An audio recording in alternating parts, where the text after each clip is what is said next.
સર્વેભ્યઃ જય Shri Krishna. Shri Saraswati group of education વતી online video lecture ની અંદર ફરીથી એક વખત હું જગદીશ દવે આપ સર્વે વિદ્યાર્થી મિત્રોનું હાર્દિક સ્વાગત કરું છું। કેમ છો વિદ્યાર્થી મિત્રો? બધા મજામાં જશો મિત્રો?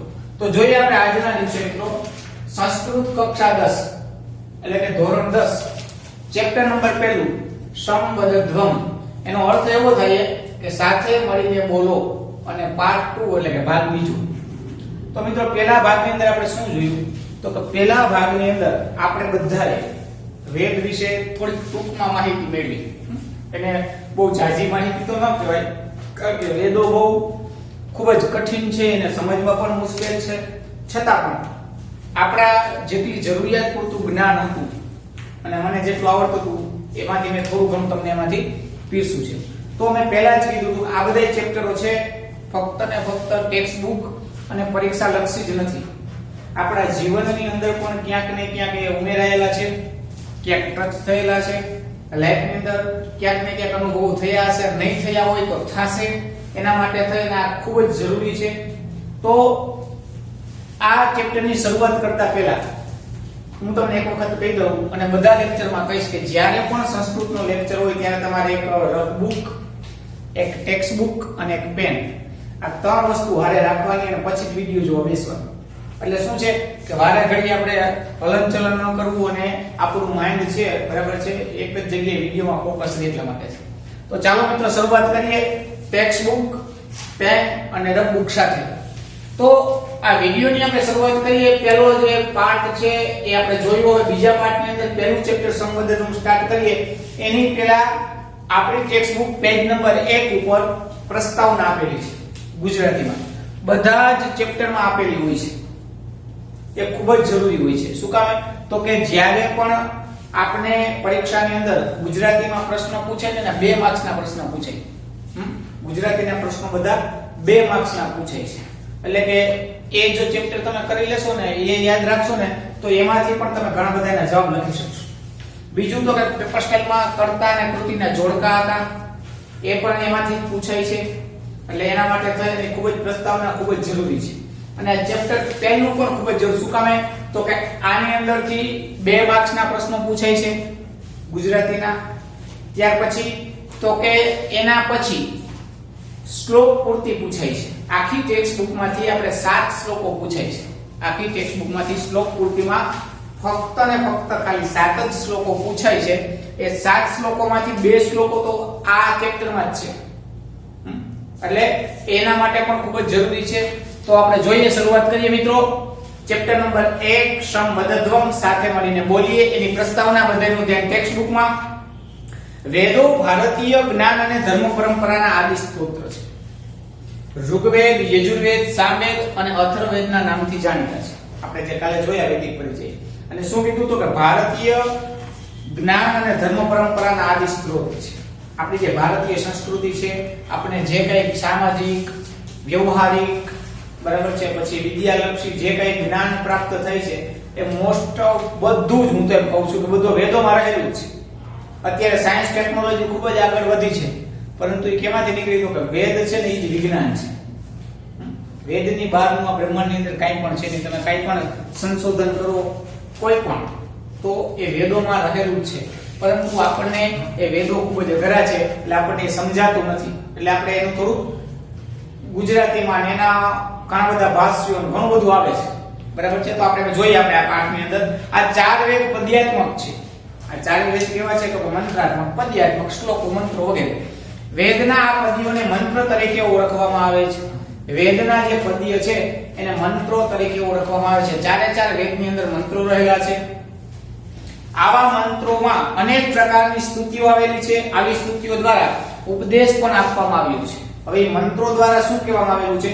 તો કે મંત્રો દ્વારા આપણે કીધું હતું કે ભાઈ ઋગ્વેદ છે તો એના પૂર્વાર્ધની અંદર બધી દેવ સ્તુતિઓ છે, યજુર્વેદ છે તો એની અંદર તો કે બધું આધ્યાત્મિક જ્ઞાન છે, જીવ જગત અને જગદીશને મળવાનું। તો એવી રીતે દેવોની સ્તુતિઓ છે કે અલગ અલગ દેવોને પ્રાર્થના કરવા માટે થઈ સૂક્તો આપેલા છે, સ્તુતિઓ આપેલી છે। તો કે એના દ્વારા થઈ અને આપણે કોઈ પણ ભગવાનની માની લઈએ કે હનુમાનજીની પ્રાર્થના કરવી હોય તો હનુમાનજીના મંત્રો આપેલા હોય, ગણપતિની વંદના કરવી હોય તો ગણપતિના મંત્રો આપેલા હોય, અને વૈદિક મંત્રોથી તમે જે કંઈ કરો ને એની સિદ્ધિ તત્કાલ મળે. વૈદિક મંત્રોથી તમે કોઈ પૂજા કરો ને તો એનું ફળ તત્કાલ મળે. જે રીતે પુરાણોક્તથી મળે તો ખરી છે, પરંતુ થોડીક વાર લાગે, પરંતુ વેદોનું ખૂબ જ મહત્વ છે. વેદની વિચારધારાને આગળ ધપાવવા માટે વેદની આ પ્રકારની પ્રાર્થનાઓમાંથી પ્રેરણા લઈને જુદા જુદા વિદ્વાનો ભક્ત કવિઓએ પણ અનેક સ્તુતિઓ પ્રાર્થનાઓ જુદા જુદા લૌકિક છંદોમાં રચી છે. આવી પ્રાર્થનાઓ પણ પદ્યમાં હોય છે અને તેને શ્લોક તરીકે ઓળખવામાં આવે છે. આ રચનાઓમાં પણ વેદોની જેમ વૈશ્વિક ખ્યાલ રાખવામાં આવ્યો છે. એટલું જ નહીં, મનુષ્યની પણ આગળ વધીને પ્રાણી માત્રના કલ્યાણની કામના વ્યક્ત કરવામાં આવી છે. આવી જ સુપ્રસિદ્ધ બે પ્રાર્થનાઓ અહીં પ્રસ્તુત છે.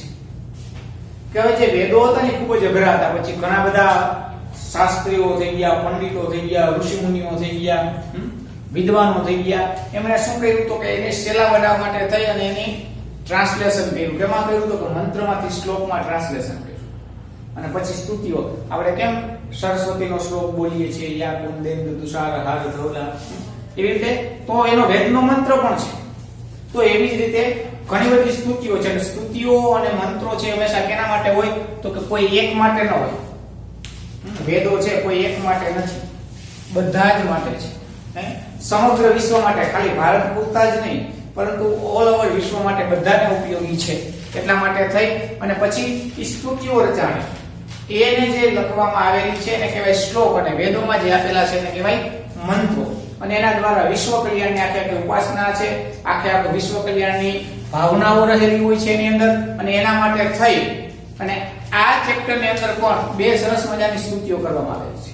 જોઈએ ચલો પેરેગ્રાફ. પ્રત્યેક કાર્યનો પ્રારંભ કરતા પહેલા મંગલાચરણ કરવાની આપણી પરંપરા છે.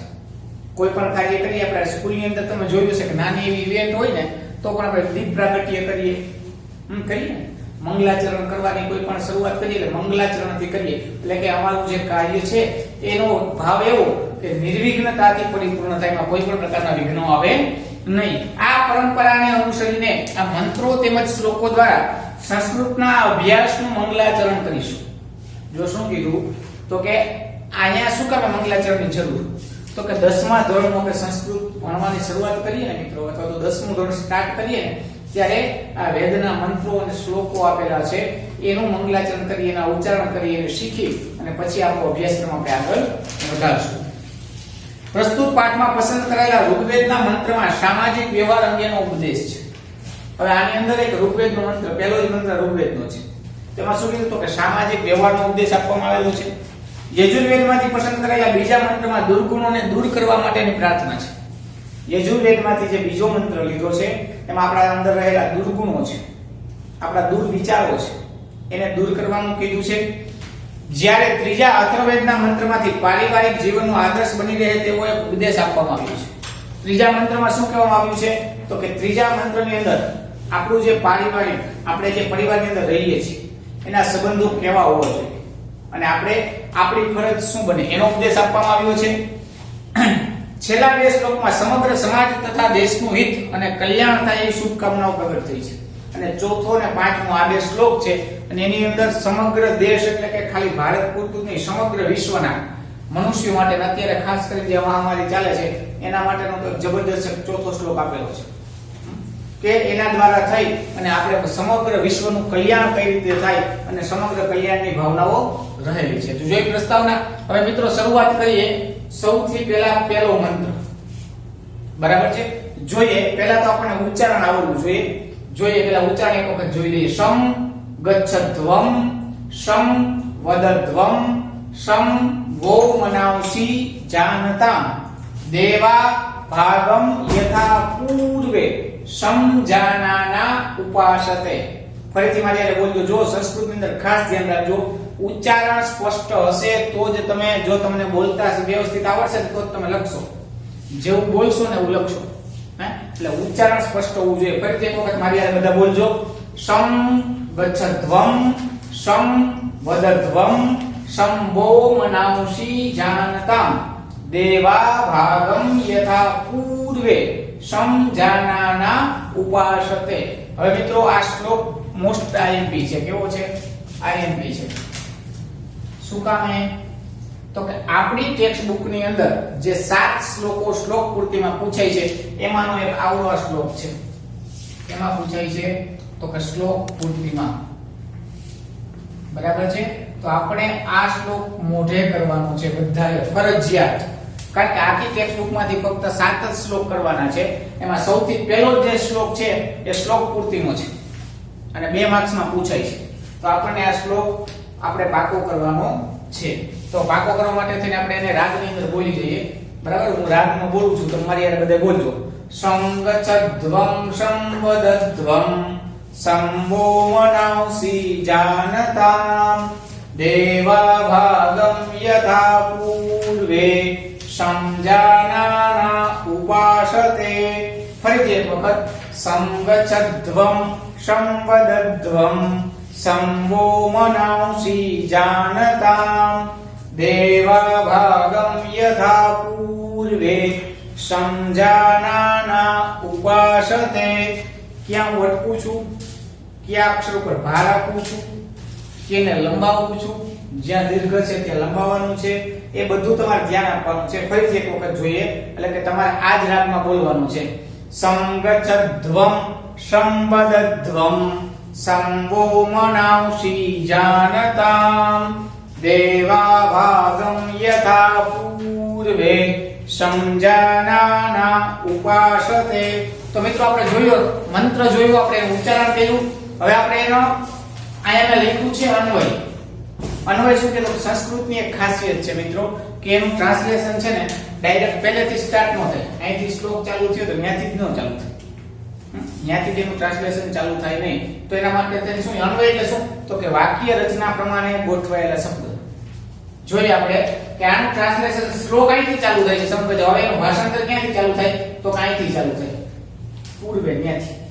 ક્યાંથી ચાલુ થાય તો અહીંથી પૂર્વે જે છે ને ત્યાંથી સ્ટાર્ટ થાય. તમે વિચાર કરો શું કીધું કે પૂર્વે યથા સમજાનાના દેવાહ ભાગમ ઉપાસતે. શું કીધું પૂર્વે લાઈન એકડો આપી દઈએ આપણે. જોજો પૂર્વે યથા અહીંથી ઊંધું આવ્યું આને બગડું આપી દઈએ. પછી સમજાનાના આ શબ્દ આવ્યો એને તગડું આપી દે. 3 નંબર આપી દે. સમજાનાના પાછું દેવાહ અહીંયા 4 નંબર. બરાબર છે. પાછું હું આવ્યું તો કે ભાગમ અહીંયા 5 નંબર અને છઠ્ઠું ઉપાસતે. શું થયું પૂર્વે યથા સમજાનાના દેવા ભાગમ ઉપાસતે તથા યુયમ. તેવી જ રીતે અમે બધા પણ સંગચ્છદ્વમ સંવદદ્વમ સમ વહ મનાંસી સમજાનતામ. શું કીધું વહ મનાંસી સમજાનતામ. જોઈએ આપણે ટ્રાન્સલેશન કરીએ. અહીંયા મેં અઘરા શબ્દો લખ્યા. બધા શબ્દોનો અર્થ નથી લખ્યો પરંતુ હું અહીંથી બોલીશ. તમને જો કોઈ અઘરો લાગે તો તમે અહીં નોટની અંદર મેં રબુક રાગ સાથે લખવાનું કીધું ને તો એની અંદર તમે લખી લેજો. જોઈએ કે પૂર્વે એટલે કે પહેલા, અગાઉ, સમજાનાના એટલે કે સારી રીતે જાણતા અથવા તો સમાન મતિવાળા, સમાન મનવાળા, ભાગમ એટલે કે યજ્ઞના ભાગને, ઉપાસતે એટલે કે સેવે છે, ગ્રહણ કરે છે, વહ એટલે કે તમારા, મનાંસી એટલે મન અને હૃદય બંને, સમજાનતા અને એક સરખા બની રહો. હવે આપણે એનું ભાષાંતર કરીએ.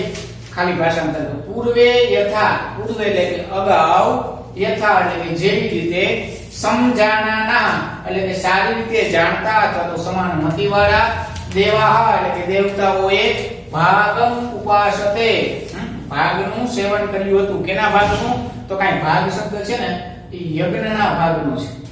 કે પૂર્વે અગાઉ જેવી રીતે એક સમાન મતિવાળા, બુદ્ધિવાળા દેવતાઓએ યજ્ઞનો ભાગ સારી રીતે સેવન કર્યો હતો, ઉપાસતે ગ્રહણ કર્યો હતો. તથા તેવી જ રીતે આપણે બધા પણ સંગચ્છદ્વમ સાથે ચાલો, સંવદદ્વમ સાથે બોલો, વહ એટલે કે અમારા, મનાંસી એટલે કે મન અને હૃદય, સમજાનતામ એટલે કે એક સમાન વિચારો વાળા બને, એક સમાન વિચારો વાળા પ્રગટ થાય એવું બને, એવા થાય એવો આની અંદર આ મંત્રની અંદર ભાવ છે. મેં ગુજરાતીમાં પણ અર્થ લખ્યો છે એક વખત તમને જોઈ લઈએ. પૂર્વે જેમ સારી રીતે જાણતા એટલે કે સમાન મતિવાળા દેવોએ યજ્ઞમાંથી મળેલો પોતપોતાનો ભાગ પ્રેમથી સ્વીકાર્યો હતો તેમ તમે બધાય સાથે ચાલો એટલે કે સંગઠિત થાઓ, સાથે બોલો એટલે કે એક સમાન વિચાર પ્રગટ કરો અને તમારા મન એક સરખા બની રહો. આ ગુજરાતી ભાષાંતર થઈ ગયું. આપણે યાદ કેટલું રાખવાનું છે? મંત્ર યાદ રાખવાનો છે અને ભાષાંતર યાદ રાખવાનું છે અને પ્લસ આ શબ્દો છે એ તમારી નોટબુક ની અંદર તમારે લખી લેવાના છે. એટલે કે એ બધા શબ્દોનો ક્યારેક સમાનાર્થી પૂછાય, ક્યારેક અર્થ પૂછે તો આપણને કામ લાગે. તો આપણે શ્લોક જોયો, મંત્ર જોયો, એનો અનુવાદ જોયો. હવે એની સમજૂતી જોઈએ મિત્રો. સમજૂતી એટલે કે શું? તો કે આમાં શું કીધું? તો કે પૂર્વે યથા, પેલી રીતે જેમ દેવતાઓએ, દેવતાઓ કેવા હતા? તો કે સમાન મતિવાળા, સમાન મતિવાળા. જો સમજાનાના એટલે કે સમાન મતિવાળા અને સારી રીતે જાણવાવાળા હતા. એટલે એમણે એક સાથે મળી અને યજ્ઞના ભાગને પોતપોતાની સાથે શું કર્યું? તો કે બાંટી લીધો. યજ્ઞનો જે ભાગ હતો ને, યજ્ઞનો ભાગ એટલે યજ્ઞ કરીએ અને આપણે આહુતિ આપતા ઓમ ઇન્દ્રાય સ્વાહા એવું બોલી મૂકીએ એટલે ઈ જે ઇન્દ્રના નામ લઈને આહુતિ આપી હોય ને, ઇન્દ્ર એક જ દે, બધાય દે નહીં. પછી ઓમ અગ્નયે સ્વાહા એવું કહે એટલે કે અગ્નિદેવને જ આહુતિ મળે. ઓમ યમાય સ્વાહા એટલે કે યમદેવને જ આહુતિ મળે. તો એ જેના જેની જે આહુતિ હતી બધાએ બાઈજા વગર, ધબધબાટી બોલાવ્યા વગર પોતપોતાની રીતે. અત્યારે આપણે બધા શું કરીએ? તો કે કોઈ એક વસ્તુ ઘરમાં લઈ આવે અથવા તો ક્યાં કોઈ, તો આપણે કેમ બીજાને મળે કે ના મળે, આપણે મળવી જોઈએ. આપણે બીજાનું કોઈ વિચારતા નથી. તો કે એવું કરવાનું નથી. આમાંથી શું આપણને બોધ મળ્યો? તો કે આપણે બધાય જેવી રીતે પૂર્વે યજ્ઞના ભાગને એક સમાન વેચો, તો હવે યજ્ઞનો ભાગ શું? તો કે આમાં એક બીજી પણ વાત કરવામાં આવી છે. યજ્ઞનો ભાગ એટલે અમૃત. દેવતાઓએ જે સમુદ્ર મંથન કર્યા જે અમૃત નીકળ્યા, બધાએ સરખે ભાગે વેચ્યું. બધાએ સરખે ભાગે વેચ્યું એટલે બધા દેવો છે એ અમર થઈ ગયા. એમ આપણે બધાએ પણ બધી વસ્તુઓ હંમેશા સમાન ભાગ કરવા જોઈએ, બધાનો ભાગ કાઢવો જોઈએ. આપણે એકલા પૂરતું ખૂણામાં બેસીને કે ઘરે કોઈ નથી તો આપણે ખાઈ લઈએ કે એવું કરવું જોઈએ નહીં. એટલે કીધું કે પહેલા અગાઉ જે રીતે સમાન મતિવાળા એટલે કે એક સમાન બુદ્ધિવાળા દેવોએ યજ્ઞમાંથી મળેલો યજ્ઞનો ભવિષ્યનો જે હોમ કરેલો જે ભાગ હતો એ પોતપોતાનો ભાગ પ્રેમથી સ્વીકાર્યો હતો, તેમ તમે બધા પણ સમગચ્છધ્વમ, ગચ્છ એટલે કે ચાલો, સાથે ચાલો. એટલે કે બધા ભેગા થઈ અને એક હજારે તોડા હાલી નીકળી એમ નહીં, તો સંગઠિત થાવ. સંઘો શક્તિ કલો યુગે, ભગવતીમાં સરસ મજાનું શું કળિયુગની અંદર તમારે જો પ્રગતિ કરવી હશે ને તો તમારી પાસે શું હોવું જોઈએ? તો કે સંગઠન હોવું જોઈએ, શક્તિ હોવી જોઈએ. આપણે નાના હતા ત્યારે ભણતા, કોઈ એક લાકડી હોય ને આપણે આપે તો કટ કરીને કાપી નાખી, પછી 2 લાકડી આપણે કપાઈ જાય, 3 આપણે કપાઈ જાય, પછી લાકડાનો ભારો હોય તો કપાઈ જાય. તો કે સંગઠિત હોય ને એને કોઈ દિવસ કોઈ નુકસાન પહોંચાડી શકતું નથી. એટલે કે કીધું આપણે બધાએ સંગઠન યુક્ત રહેવાનું, સંગઠિત થવાનું, સમાજની હારે રહેવાનું, દેશની હારે રહેવાનું, રાષ્ટ્રની હારે રહેવાનું, જાતિવાદ કે કોમવાદ કે એવું કઈ ફેલાવવાનું નહીં. બરાબર છે? એટલે શું કીધું? તો કે સમગચ્છધ્વમ એટલે કે સંગઠિત બનો. પછી સમવદધ્વમ એટલે કે સાથે બોલો. એવું કીધું કે સાથે બોલો. એકારે બધા ડેકારો ચાલુ કરી દે એમ નહીં. તમે કીધું સર કે સાથે બોલો, બધા ચાલુ થઈ ગયા. અહીંયા એનો અર્થ એવો નથી. જો શું કીધું? સાથે બોલો એટલે એક સમાન વિચાર પ્રગટ કરો. એક મત હોવો જોઈએ બધાયનો. ઘરની અંદર પણ આપણા જે વડીલ હોય એ કંઈક આપણને કહે તો પછી આપણે આપણો મત પણ એને જ હોવો જોઈએ. એ જે કંઈ કહેતા હોય આપણા માટે જ કહેતા હોય, આપણા ભલા માટે જ કહેતા હોય. બરાબર છે? હા, ક્યારેક ખોટું હોય તો એને કહી શકાય કે આ ખોટું છે. વડીલ હોય તો એને પ્રેમથી કહી શકાય. પરંતુ નહીં, એમ તો થાય જ નહીં, એમ નહીં, એવું નહીં. પહેલા એને સાંભળવાના, પછી એનો વિચાર છે એ અમલ મૂકવાનો. તો શું કીધું? તો એક સમાન સાથે બોલો એટલે કે સંબંધ એટલે કે એક સમાન વિચાર પ્રગટ કરો અને વહ મનાવશી એટલે કે અમારા તમારા કીધું. અહીંયા શું કીધું? ઋષિ હતા એટલે કીધું તમારા એટલે કે આપણા બધાના મનાવશી એટલે કે મન અને હૃદય સમજાનતામ એક સમાન બની રહે એવા વિચારો પ્રગટ કરવાનું આપણને આ શ્લોકની અંદર કીધું. તો સમજૂતીમાં શું આપણને શીખવા મળ્યું? તો કે સમજૂતીમાં મિત્રો એવું શીખવા મળ્યું કે આપણે બધાએ સંગઠિત થઈને રહેવાનું છે, ભેગું થઈને રહેવાનું છે, નાત જાત કોમવાદ આ બધામાંથી નીકળી જવાનું છે. આપણે બધા પહેલા તો એક મનુષ્ય છીએ, માનવ ધર્મ છે આપણો, એ માનવ ધર્મનો આપણે પૂરેપૂરું આચરણ કરવાનું છે. અત્યારે કઈક રોડ પર એક્સિડન્ટ થાય તો માણસો શું કરે? તો મોબાઈલ કાઢે ને સીધો વિડિયો શૂટ કરે પછી બધે શેર કરે. હકીકતની અંદર આપણું માનવ ધર્મ એવું નથી. માનવ ધર્મ શું કે બીજાને મદદ કરો, એને હોસ્પિટલ સુધી પહોંચાડો, એના પરિવારને જાણ કરીએ તો કઈ એવું કઈ કરવાનું નહીં હે તો આપણે આપણો માનવ ધર્મ છે બજાવવાનો છે એકત્ર થઈને રહેવાનું છે અને એક સમાન વિચાર પ્રગટ કરવાના જો આપણે બધા એક સમાન વિચાર પ્રગટ કરનારા બનશું તો સૌથી પહેલા શરૂઆત આપણું ઘર છે એકદમ સારું બનશે પછી આપણો પરિવાર સારો બનશે ત્યાર પછી સમાજ છે સારો બનશે આપણે કોઈને સુધારવા જવાની જરૂર છે નહીં આપણે ખુદે સુધારવાનું છે અને આપણે એક માણસ બનવાની જરૂર છે એવો આ મંત્રમાંથી ઉપદેશ આપવામાં આવેલો છે ફરીથી એક વખત કે સંગચ્છધ્વં સંવદધ્વં શંભો મનાંસી જાનતામ દેવાભાગમ યથા પૂર્વે સમજાનાના ઉપાસતે કે પૂર્વે જેમ સારી રીતે જાણતા એક સમાન મતિવાળા દેવોએ યજ્ઞમાંથી મળેલો પોતાનો ભાગ સારી રીતે બધાએ સ્વીકાર કર્યો હતો તેમ તમે બધાએ પણ એટલે કે આપણે બધા પણ સાથે ચાલીએ એટલે કે સંગઠિત થઈએ સાથે બોલીએ એટલે કે એક સમાન વિચાર પ્રગટ કરનારા બનીએ અને તમારા એટલે કે આપણા બધાના મન અને હૃદય એક સરખા બની રહો એવી ભગવાન પાસે આ વેદના મંત્ર દ્વારા પ્રાર્થના છે તો હવે આપણે જોશું મંત્ર નંબર 2 નેક્સ્ટ લેક્ચરમાં બરાબર ચાલો સર્વેભ્ય જય શ્રી કૃષ્ણ જયતુ સંસ્કૃતમ